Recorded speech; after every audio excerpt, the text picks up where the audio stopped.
Един ден учител каза на своите ученици: Утре всеки от вас трябва да донесе в торба няколко домата. Има обаче едно условие. Ученик тогава попита. Какво е условието?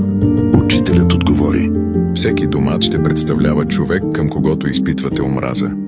Броят на доматите във вашата торба трябва да съвпада с броя на хората, към които изпитвате негативни чувства. Ако ученик мрази 5 души, тогава той трябва да донесе 5 домата.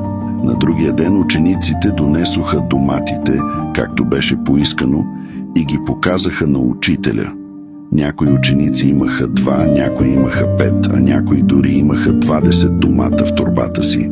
Учителят каза, че заданието за тази седмица е, че всички трябва да носят тези торби с домати навсякъде, където отиват през цялата седмица. Учениците се съгласиха, но с течение на дните доматите започнаха да губят преснотата си и да се развалят.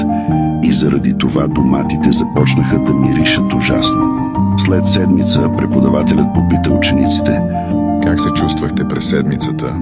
Всички ученици се оплакваха от ужасната миризма, а тези, които носеха повече домати, се оплакваха както и от тежестта, така и от миризмата.